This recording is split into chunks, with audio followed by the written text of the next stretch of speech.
Our focus now turns to the G20 summit in India, where leaders are heading to New Delhi this weekend. One of the first ones to arrive will be US President Joe Biden.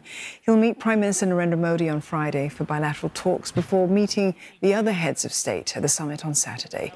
India has pledged to use its presidency of the G20 to prioritise addressing the climate crisis, including climate finance and the development of green technologies. Neha Punya joins us live now from New Delhi for more on this. Neha, what's on the agenda for the bilateral meet that will take place between President Biden and Prime Minister Modi?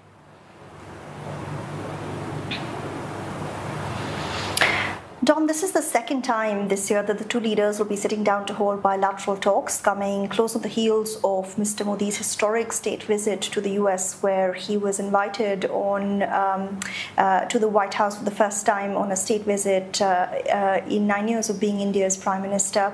Experts say that the two leaders are keen to build on the kind of cooperation they talked about during that visit in June. On their agenda, of course, is going to be economic cooperation. We're just finding out that the Indian government has announced it's lifting retaliatory tariffs on 5 products that were imposed back in 2019.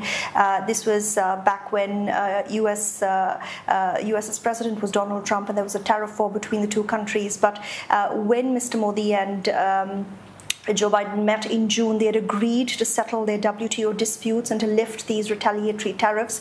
So it seems like economic cooperation is going to be very high on the agenda. The other issue, of course, is Indo-Pacific security cooperation. We've seen how robustly the Biden administration has been wooing India to try and counter China's growing aggression in the region, as the US calls it.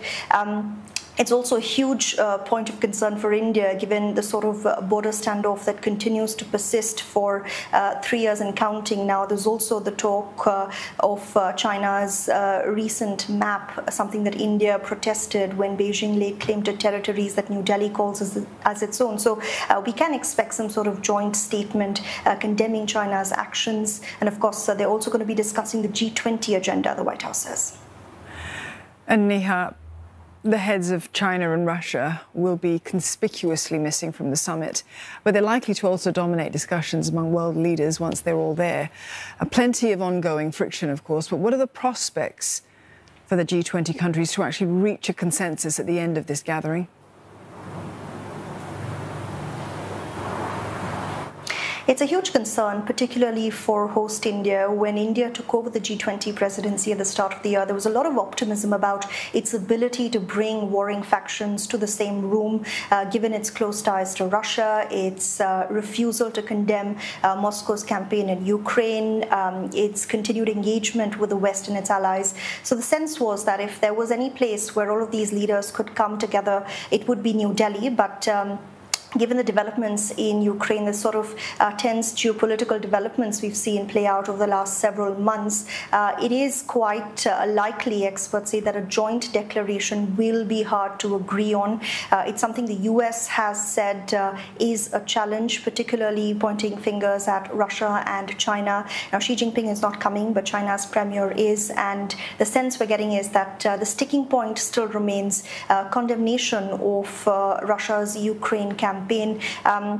But the White House has made it very clear that when it comes to the G20, the war in Ukraine will be a top priority. It's not something that Joe Biden and Mr. Modi will discuss during the bilateral, the White House says, but it will come up, the US government is saying, during the G20, and that's why a joint communique might be a challenge. We're also likely to see some sort of conversation about providing debt relief and financing to developing nations as well. And most experts agree that from India's point of view, bridging that gap between the developing world and the developed world in order to give the Global South a voice might be the only real outcome that New Delhi can expect from this weekend summit.